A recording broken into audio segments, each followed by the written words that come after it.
찬송가 한 장 부르겠습니다. 387장.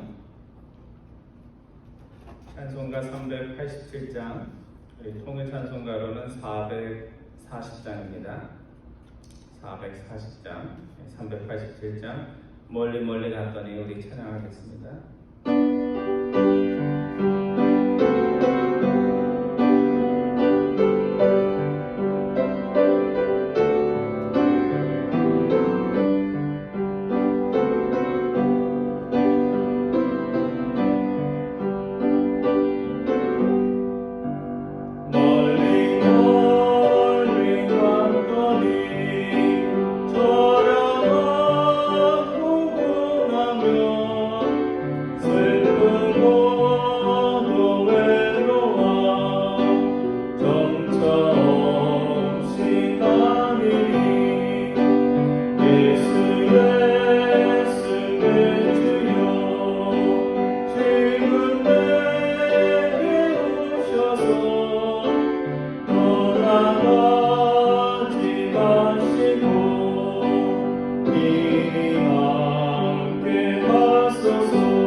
하나님께서 또 5월에 좋은 날 허락하여 주셔서 함께 기도할 수 있도록 인도해 주셨습니다. 제가 우리 기도의 시간 통해서 하나님의 은혜가 임하는 귀한 기도의 시간 되기를 바랍니다. 우리 기도하심으로 기도 시작하겠습니다.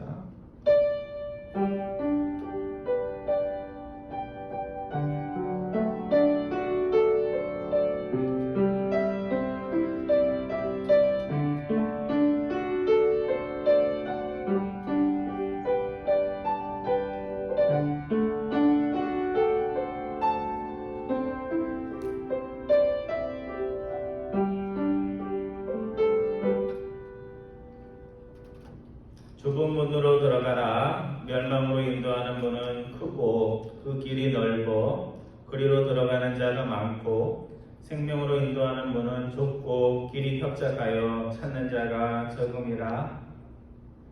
사랑의 하나님 감사드립니다. 세상의 지혜로 그 길의 끝이 무엇인지 알지 못하고 멸망의 길을 가던 저희들을 복음으로 저희들을 구원의 길로 인도하여 주셔서 날마다 하나님의 지혜를 배우며 살아갈 수 있도록 인도해 주심을 감사드립니다. 우리의 마음속에 항상 하나님의 지혜가 우리의 지혜보다 높고 하나님의 가르침이 우리의 경험보다 귀하다는 것을 알면서도 때마다 일마다 어려운 일이 있을 때 저희들이 하나님의 지혜를 의지하기보다 우리 자신의 경험과 지식을 의지하며 살아갈 때가 많았음을 주님 앞에 고백을 드립니다. 저희에게 주님의 지혜를 사모하는 마음 허락해 주시고 의지하는 마음 저희들 갖게 하여 주셔서 저희들의 믿음의 경주가 정말 아름답게 주님의 지혜로 마무리될 수 있는 저희들의 삶이 될 수 있도록 주님께서 인도하여 주옵소서. 소수의 무리들이 함께 모여 주님께 기도합니다. 소수의 음성의 기도 가운데 역사해 주셔서 가정이 살며 교회가 살며 저희들이 주님의 말씀처럼 세상의 빛과 소금이 되는 저희들 다 될 수 있도록 인도하여 주옵소서. 감사드리오며 우리 주 예수 그리스도의 이름으로 기도드리옵나이다. 아멘. 우리 찬송하겠습니다. 389장 새 찬양에만 나옵니다. 389장 내게로 오라 하신 주님의 389장입니다. 한 장만 넘기시면 됩니다.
같은 기도 제목 가지고 함께 기도하겠습니다.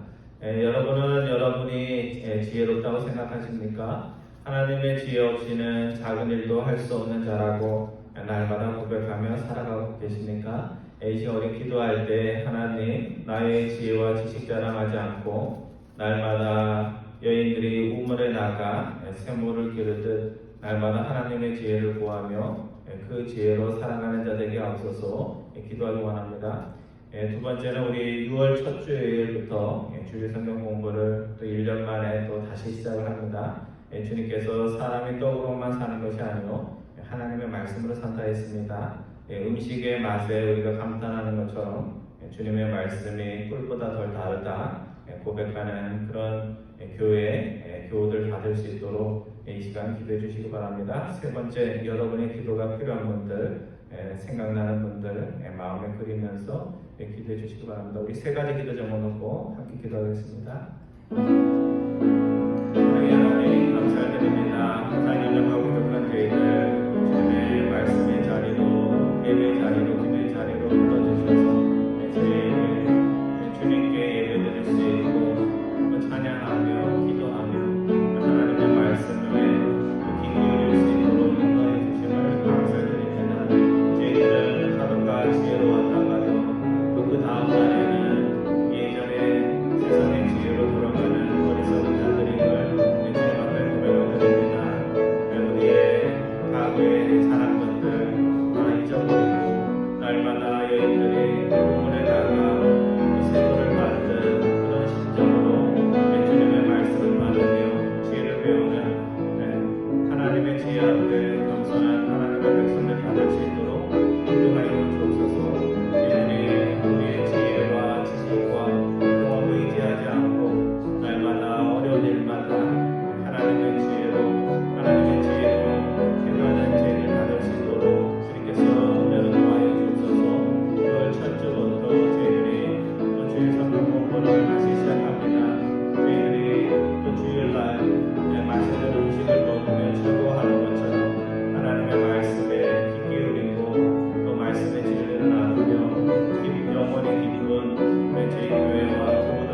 감사드립니다. 소수의 무리지만 또 함께 모여 교회를 위해 우리 자신을 위해서 또 우리 교우들을 위해서 기도할 수 있도록 인도해 주심을 감사드립니다.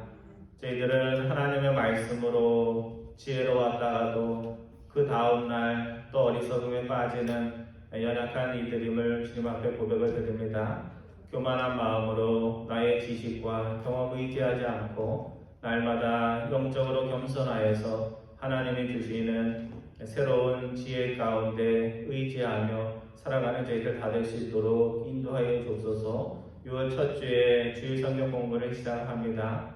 저희들이 육신의 음식을 먹으며 육신이 즐거워하듯 주님의 진리의 말씀 안에 영원히 즐겁고 우리의 삶의 목표들이 더 또렷해지며 하나님께 더 영광 돌리는 삶이 될 수 있도록 인도하여 주옵소서. 코로나19로 경제적으로 어려운 이들 또 교회에 아직도 나오지 못한 우리 교우들이 있습니다.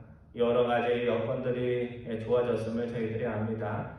주님 그 마음속에 정말 나의 삶에 필요한 것이 무엇인지 마음에 기억하며 결단할 수 있는 우리 교우들 될 수 있도록 인도해 주시고 또 함께 모여 예배 드릴 수 있는 기쁨들을 허락하여 주옵소서. 오늘 잠언서의 말씀을 통하여 하나님의 지혜가 저희들 삶 속에 임할 수 있도록 인도해 주시기 원하오며 우리 주 예수 그리스도의 이름으로 기도드리옵나이다. 아멘. 하나님께서 오늘 주시는 말씀은 잠언서 9장 말씀입니다.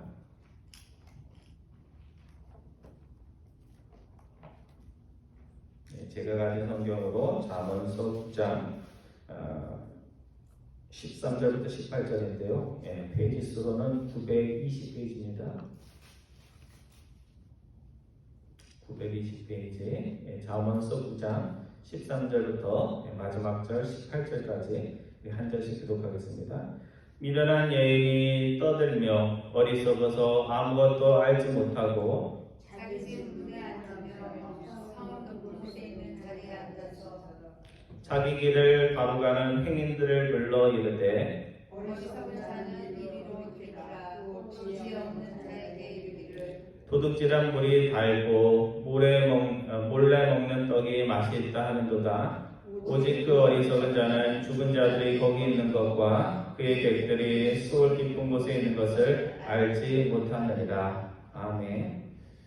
오늘 우리가 살아가는 세상은 어른들뿐만 아니라 특별히 자라나는 청소년들에게 곳곳에 위험이 도사리고 있습니다.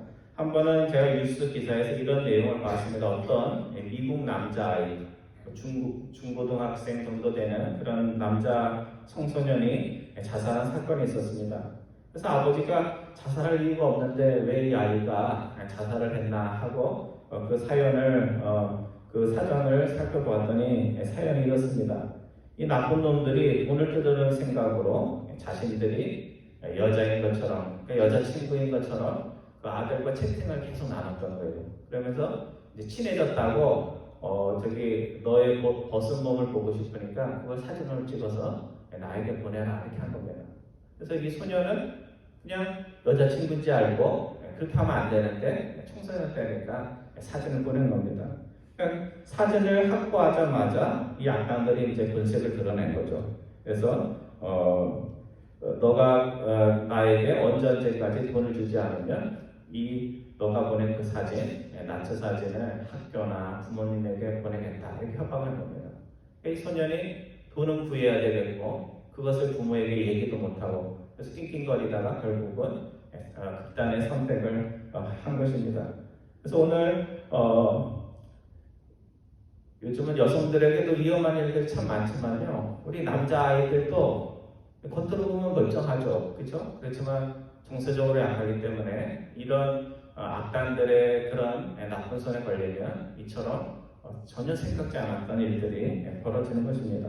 그래서 잠언 저자는 잠언 9장 13절부터 18절의 말씀을 통해서 지혜만이 만찬을 준비하고 손님을 초대하는 것이 아니라 어리석음도 자기 나름대로 멋지게 남들이 보기에 참여하고 싶은 그런 식탁을 만들어 놓고 지나가는 자들을 유혹한다는 것을 말씀해 주고 있습니다. 그러니까 이것은 오늘 하나님이 부르신 그 진리의 길을 가는 우리들에게 우리도 길가에서 두 여인을 만난다는 거예요. 좋은 곳으로 계속 초대하는 아름다운 하나님이 보내신 지혜의 여인이 있는가 하면 또 하나님의 길을 가다가 넘어지게 하도록 우리를 영적으로 유혹하도록 나쁜 여인의 지혜의 초대도 있다는 것을 우리가 기억을 해야 됩니다. 그래서 우리가 신앙의 길을 가면서 누구의 초대에 귀를 기울이고 마음을 주냐에 따라서 우리의 삶의 질과 결말이 달라진다는 것을 우리가 기억을 해야 됩니다. 먼저 잠언저자는 13절과 14절에서 어리석음을 여인의 인격하고 비유하면서 어리석은 여인의 모습을 네 가지로 묘사를 하고 있습니다. 제가 13절 읽고 여러분이 14절 말씀을 읽어주시기 바랍니다. 미련한 여인이 떠들며 어리석어서 아무것도 알지 못하고 자기 질문에 앉으며 성읍 높은 곳에 있는 자리에 앉아서. 첫 번째 이 어리석음을 이제 여인으로 얘기하는데 이 어리석음의 첫 번째 특징은 뭐냐면 누가 뭐라고 얘기해도 그 말을 듣지 않고 제멋대로 행동한다는 겁니다. 그래서 우리말로는 떠들며 이렇게 영어 성경에도 loud라고 번역된 성경도 있지만 또 영어 성경 가운데는 unruly라고 라는 말로 번역이 되었습니다. 이 unruly라는 단어를 찾아보면 뜻이 뭐냐면요, 질서가 없고 막 끼어들고 누구의 훈련이나 누군가의 말도 수중에도 들어오지 않고 어떤 집단의 규칙을 따르지 않고 제멋대로 움직이는 것을 말하는 겁니다. 제가 예전에 아는 목사님 댁에 간 적이 있는데요. 요즘은 집에 가면 개 키우는 집들이 많잖아요. 그렇죠? 강아지, 개를 키우는데 이 강아지가 사람을 보면 막 뛰어다니는 거예요. 그래서 소파에 앉아있는데 개가 그냥 바닥에서 뛰어다니는 게 아니라 막 소파까지 막 와가지고 뭐 반갑다고 그러는 거예요. 걔는 반갑다고 그러는데 저는 손님이잖아요. 그렇죠? 손님이 저도 개를 귀여워하긴 하는데 막 뛰어다니고 막 소파에서 하고 그러니까 좀 손님으로서 불편하더라고요. 그래서 불편한 인생을 할 수가 없고 안 불편한 척 하고 있었지만 걔가 손님이 갔는데 걔가 막 이렇게 거실을 왔다 갔다 하는 것은 좋지 않더라고요. 그래서 집에서 부모가 이야기해도 아이가 말을 듣지 않고 세상에서 상사가 주의를 주어도 그 말을 듣지 않고 교회에서 믿음의 선배들이 그렇게 하면 안 된다고 얘기를 해도 나아지는 것이 없는 것, 그것이 이 떠들며라는 말 속에 담겨져 있는 또 하나의 뜻입니다. 성도 여러분, 여러분은 어떻습니까? 남들이 볼 때 정말 잘못한 것 같아서 여러분의 잘못을 지적하고 주의를 주면 그것을 자존심이 상하지만 그것을 마음에 담고 내가 정말 그런가, 그런 것들을 객관적으로 한번 생각해 보십니까? 이런 마음들이 있어야 이거는 사람에 대한 것만이 아니라 하나님이 나의 어떤 것들을 이렇게 지적해 주실 때 그것들을 고칠 수가 있습니다. 두 번째로 어리석은 여인의 특징은 뭐예요? 어리석어서 아무것도 모른다는 겁니다. 근데 어리석은 사람의 특징은 뭐냐면 자신이 어리석다는 것을 몰라요. 그러니까 모르는 게 문제가 아니고 자신이 어리석다는 걸 모르기 때문에 배우려고 하지는 않습니다. 그래서 오히려 배우려고 하지 않고 남을 가르치려고 하고 자꾸 설명하려고 하죠. 그 다음 세 번째 어리석은 여인은 어디에 앉아있다고요?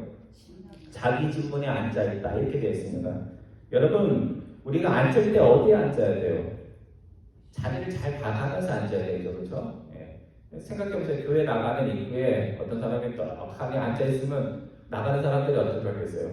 지나갈 때마다 불편하죠. 그래서 앉아야 될지 않을 때 앉는 겁니다. 그래서 예수님 바리새인들 비판할 때도 뭐라고 했냐면 그들이 천국에 들어가지도 않으면서 천국문에 앉아가지고 들어가는 자들을 방해한다 이렇게 말씀을 하고 있습니다.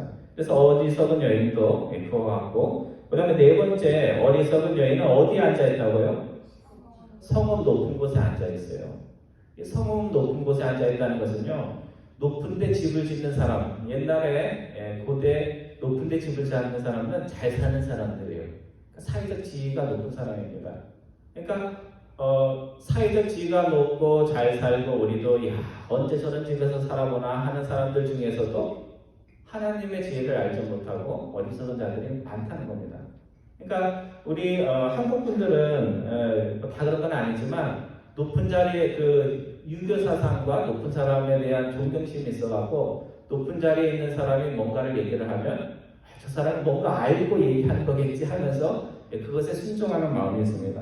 그래서 어떤 지위나 신분을 존중하는 건 좋지만 높은 자리에 있는 자 가운데도 하나님의 지혜를 알지 못해서 어리석은 자가 많다는 것을 오늘 우리들이 기억을 하면서 높은 자리에 현혹되지 말고 그것이 정말 하나님의 가르침에 맞는지를 우리가 생각을 해야 됩니다. 그래서 성경에 보면 예언자들이 비판할 때 어리석은 왕들이 많아요. 그래서 사울은 계속 성읍의 높은 자리에 오른 왕이었지만 끊임없이 영적인 문제에 있어서 어리석은 결정을 합니다. 또 예언서에 보면 누가 제일 많이 심판을 받냐면 사회 지도자들, 그러니까 영적인 자리에 있는 자들, 왕들, 이런 자들, 부자들이 비판을 받습니다. 그래서 내가 우러러보는 높은 자리에 앉은 이들도 하나님의 진리를 모를 수 있다는 것을 우리가 잊지 말아야 됩니다. 그 다음에 두 번째, 잠언 저자는 본문 15절과 16절 말씀을 통해서 어리석은 여인의 표적, 유혹의 표적이 되는 사람들이 누구인지를 말씀해 주고 있습니다. 제가 15절 읽고 여러분이 17절 말씀 읽어주시기 바랍니다. 자기 길을 바로 가는 행인들을 불러 이르되 어리석은 자는 이리로 비키라 또 지혜 없는 자에게 이르기를. 사탄은 하나님의 백성이든 아니든 가리지 않습니다. 어리석은 여인도 바른 길로 가고 있는지 거짓된 길로 가는지 그런 것을 따지지 않고 접근을 한다는 겁니다. 그래서 여호와 증인들이 포교를 할 때 나 예수 믿어요, 나 교회 나가요, 그렇게 하면 포교를 멈추나요? 더 반가워해요. 왜? 교회 나가는 사람도 자기 나름대로 자부심이 있잖아요. 나 하나님을 믿는다고. 그래서 하나님을 믿으니까 그러면 당신이 믿는 하나님이 어떤 분인지 한번 얘기해 봅시다. 당신이 받은 구원은 또 뭔가요? 하면서 이렇게 접근을 하는 거예요. 거기 다 연습하고 오는 거예요. 그분들이 다 훈련을 받고 그렇게 오는 겁니다. 그래서 우리가 교회 오래 다니는 거 자랑할 거 하나도 없고요. 왜 날마다 바른 길을 가는 이들도 말씀과 기도와 실천의 훈련이 필요할까? 우리가 성경의 내용들이 비슷비슷하잖아요. 그런 말씀들을 계속 들어야 되는 것은 우리가 머리로는 다 알고 있어도 마음속에 어떤 것들이 차게 되면 그거대로 움직이게 되어 있습니다. 그래서 매주 하나님의 말씀을 배우고 기도하고 또 배운 말씀들을 실천하는 것은 쓰지 않는 기계에 녹이 쓰는 것처럼 바른 길을 가고 있어도 자신이 가고 있는 그 길이 왜 바른 길인지에 대한 확신이 없으면 작은 유혹에도 넘어집니다. 그래서 이단으로 간 사람들이요, 교회 처음 나간 사람들도 있지만 교회 열심히 다니다가 이상한 대로 가르침을 받아서 이단으로 간 사람들이 많이 있습니다. 두 번째, 어리석은 여자의 표적이 되는 이들은 어리석은 자들입니다. 그래서 스스로는 지혜롭지 못하면서도 자신의 지혜로 세상을 잘 살 수 있다고 자만했던 자들, 그런 자들이 이 어리석은 여자의 닭에 사탄의 표적이 됩니다. 세 번째, 잠언 저자는 본문 17절과 18절에서 어리석은 여인이 사람들을 유혹할 때 어떤 말을 하는지, 그리고 그녀의 생각을 아무 생각 없이 따라간 사람들이 마지막에 어떻게 되는지에 대해서 말씀을 해주고 있습니다. 제가 17절 읽고 여러분이 18절 말씀 읽어주시기 바랍니다. 도둑질한 물이 달고 몰래 먹는 떡이 맛이 있다 하는도다. 오직 어리석은 자는 죽은 자들이 거기 있는 것과 그의 길이 쉬울 곳이 있는 것을 알지 감사드리라. 여러분 도둑질한 물 마셔보셨어요? 물을 도둑질하진 않지만 뭔가 합당하지 않은 방법으로 얻은 거를 가지고 그거를 즐기는 것을 말하는 것입니다. 몰래 먹는다는 것은 떳떳하게 먹지 못하는 걸 말하는 거죠. 그렇죠? 떳떳하게 남들한테 얘기하지 못하고 누리는 행복을 말하는 겁니다. 에스더서에 보면 왕의 총애를 받는 하만이라는 자가 너무너무 교만해가지고 유대인 모르드게가 자신에게 제대로 전하지 않자 그냥 지나갈 수도 있잖아요. 이때 이제 교만이 하늘을 찌른 거예요. 그래서 자기를 보고, 왕도 아닌 자기를 보고 절하지 않았다고 그 하만만 죽이겠다는 게 아니라 그 유대인들이 못됐다고 하면서 유대인 전체를 학살하려는 나치처럼 그런 계획을 세웁니다. 그러니까 하만에게는 권력이 있고 왕의 비호가 있었기 때문에 하만은 모든 것을 계획하면서 아마 이렇게 생각했을 거예요. 이제 나의 가는 길을 막을 자가 누가 있으랴 하면서 자신만만했습니다. 그런데 사소한 일로 타인종을 말살하겠다는 악한 마음을 먹으면서 그 자신의 악한 뜻이 이루어지는 것을 보면서 즐거워했던 하만의 끝이 어떻게 되는가? 왕이 만찬을 베풀자 자신이 높은 사람이라고 초대받았다고 착각을 합니다. 왕비가 자신의 계획을 꺾기 위해서 한 것인데도 교만에 빠지니까 어리석어서 그것을 깨닫지 못합니다. 또 왕이 상을 줄 자가 있다고 하자 누구에게 준다고 생각해요? 자기에게 준다고 생각하고 자기가 원하는 것을 얘기하는데 나중에 봤더니 자기가 죽이려는 사람이었습니다. 나중에 하만이 어떻게 되냐면 남을 죽이려고 모르드게를 죽이려고 준비한 그 키 큰 장대에 자신이 매달리는 신세가 됩니다. 성도 여러분, 오늘 우리는 나의 지혜로만 뭐가 이렇게 잘 될 것처럼 이렇게 생각을 해도 그것이 하나님이 기뻐하지 않는 것이면 하루아침에 그것들이 꺾여버립니다. 성도 여러분, 어떤 이들이 땀 흘리지 않고 큰 돈을 벌었다고 하거나 복권이 이렇게 쌓여가지고 뭐 당첨이 안 돼가지고 누가 벼락부자가 되었다고 하면 부러워요, 안 부러워요? 부럽잖아요, 그죠? 네, 부러워요. 보통 부럽죠. 뭐 복권을 사진 않아도 저는 복권을 사본 적도 없지만 그런 사람들 보면 야, 부럽다. 저 돈이면 뭐 이런 데도 쓰고 저런 데도 쓰고 할 텐데. 근데 복권에 당첨된 사람들 중에 많은 사람들이요, 복권의 기쁨도 잠시 오히려 그것 때문에 인생이 더 망가진 사람들의 이야기가 참 많습니다. 웨스트 버지니아주 실제로 있었던 일인데요. 스콧 데포라는 곳에 살던 55세의 잭 휘테커는 복권에 당첨이 되었는데 원래가 공장을 하던 부유한 사람이었다고 합니다. 그래서 얼마를 받았냐면 3억 1,500만 달러. 이건 한국 돈이 아니고요. 달러로 거기다 1,000을 곱하면 돼요. 그래서 수령을 했는데 세금을 제하고도 1억 1,338만 달러. 한국 돈으로 하면 약 1,300억 원이 된다고 합니다. 1억짜리 집이 몇 개요?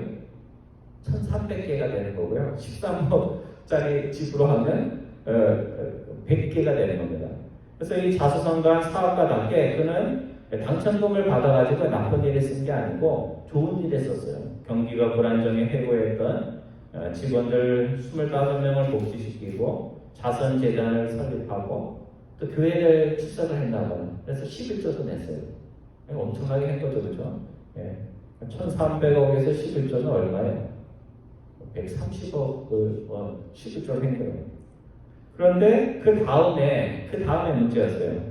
나중에는 그가 스크린 클럽에서 폭행 시비에 휘말리고 도박으로 고에게 돈을 잃기도 하고 사랑하는 외손녀는 마약 중독으로 사망했고 몇 년 뒤 딸은 죽음에 이르고 부인과도 이혼하게 되었습니다.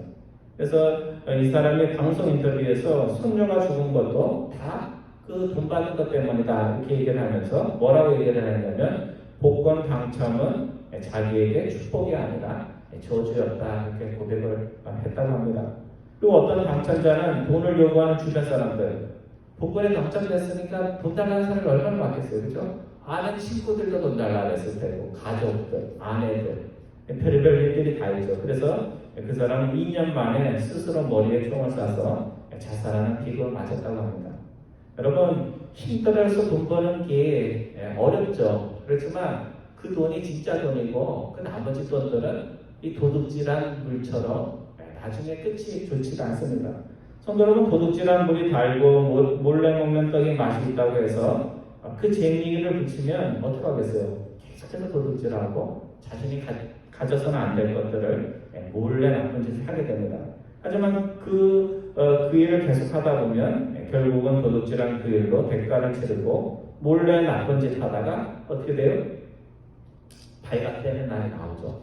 한국에 있는 일들이 다 그런 일들이에요. 얼마나 몰래 하는 거잖아요, 그렇죠? 유부남들이 몰래 이제 직장에 다니는 사람들하고 하다가 결국에는 안 발각될지 알았는데 마지막에는 발각이 돼서 어려운 일을 만나는 것입니다. 잠언 저자는 어리석은 여인의 유혹을 받아 도둑질한 것으로 물을 마시고 몰래 악한 일로 배를 채우는 자들의 종국이 어떠한지를 오늘 말씀하고 있습니다. 그들은 어느 순간에 자신과 같은 길을 갔던 자들이 어디에 있다고요? 죽은 자의 곳, 사망의 자리에 있음을 발견하게 됩니다. 선생님, 오늘 우리가 돈을 귀하게 여기고 또 세상의 어떤 것들을 귀하게 여기는 그 이상으로 하나님의 가르침과 지혜를 소중하게 여길 수가 있어야 됩니다. 하나님 항상 우리에게 말씀하실 때 너 이거 안 하면 죽어 이렇게 강요를 하시는 것이 아니고 초대 형식으로 해요. 선한 사람일수록 항상 초대를 해요. 이렇게 해보지 않겠니? 저렇게 해보지 않겠니?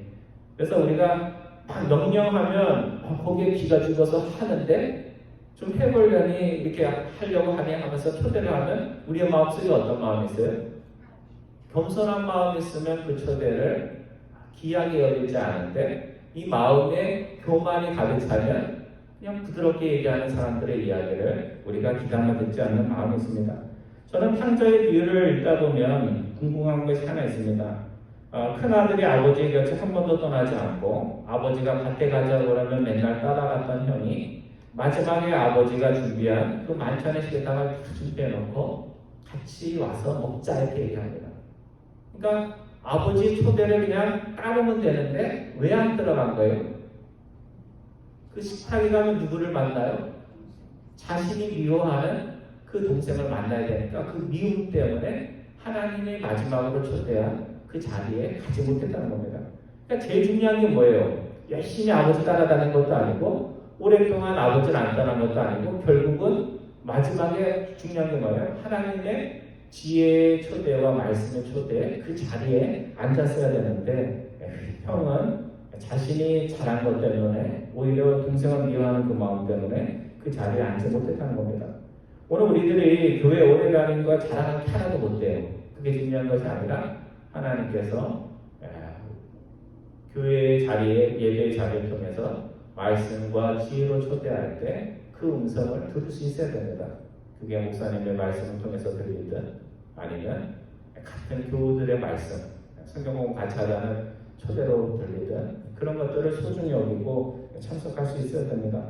인생의 마지막 자리까지 하나님의 지혜 초대에 기쁜 마음으로 나가는 자들 되어서 인생의 육신은 병들고 아플지라도 영혼만은 하나님이 주신 지혜로 밤하늘의 별처럼 빛나다가 하나님의 부르시면 기쁜 마음으로 하나님께 돌아갈 수 있는 여러분과 저 되기를 주님의 이름으로 축원드립니다. 기도하겠습니다. 사랑의 하나님, 도둑질한 물도 몰래 먹는 떡도 맛있지만 그 맛이 그 즐거움이 오래가지 못함을 저희들이 다 알고 있습니다. 저희들이 어리석은 여인 사탄이 변장을 하여서 우리들을 악한 일로 유혹하고 깨할 때 그 초대에 응하지 않는 하나님의 말씀의 진리 위에 반드시 서 있는 하나님의 백성들 다 될 수 있도록 인도하여 주소서. 세상은 어리석은 여인처럼 세상의 좋은 것들로 많은 이들을 또 하나님의 진리의 길을 바르게 가는 자들을 유혹함을 저희들이 압니다. 저희 교회가 그런 유혹들에 이끌리지 않도록 하나님의 백성들을 말씀으로 지키는 마지막 영적 보루가 될 수 있도록 인도하여 주옵소서. 감사드리오며 우리 주 예수 그리스도의 이름으로 기도드리옵나이다. 아멘. 여기 찬송하겠습니다. 413장 찬송가 413장입니다. 통일 찬송가로 470장입니다. 470장 내 평생에 가는 길.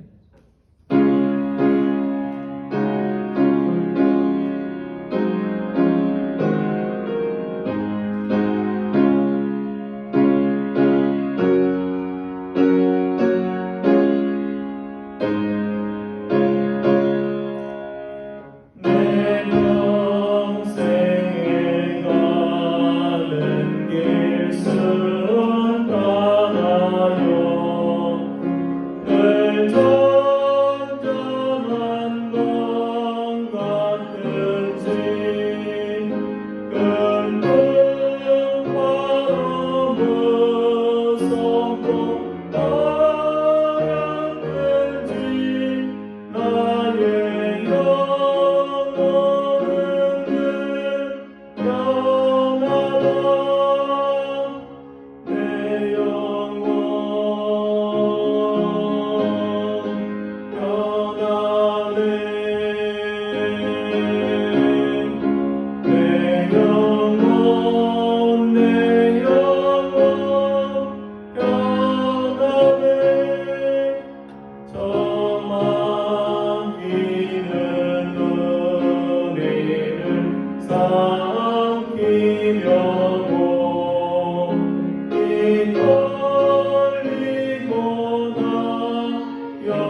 제가 우리 주님이 가르쳐 주신 기도로 기도에 마치겠습니다. 하늘에 계신 우리 아버지여, 이름이 거룩히 여김을 받으시오며 나라의 마음이시며 뜻이 하늘에서 이루어진 것 같이 땅에서도 이루어지리라. 오늘날 우리에게 일용할 양식을 주옵시고 우리가 우리에게 죄진 자를 사해 준 것 같이 우리 죄를 사하여 주옵시고 우리를 시험에 들게 하지 마옵시며 다만 악에서 구하옵소서. 대개 나라와 권세와 영광이 아버지께 영원히 쌓옵나이다. 아멘.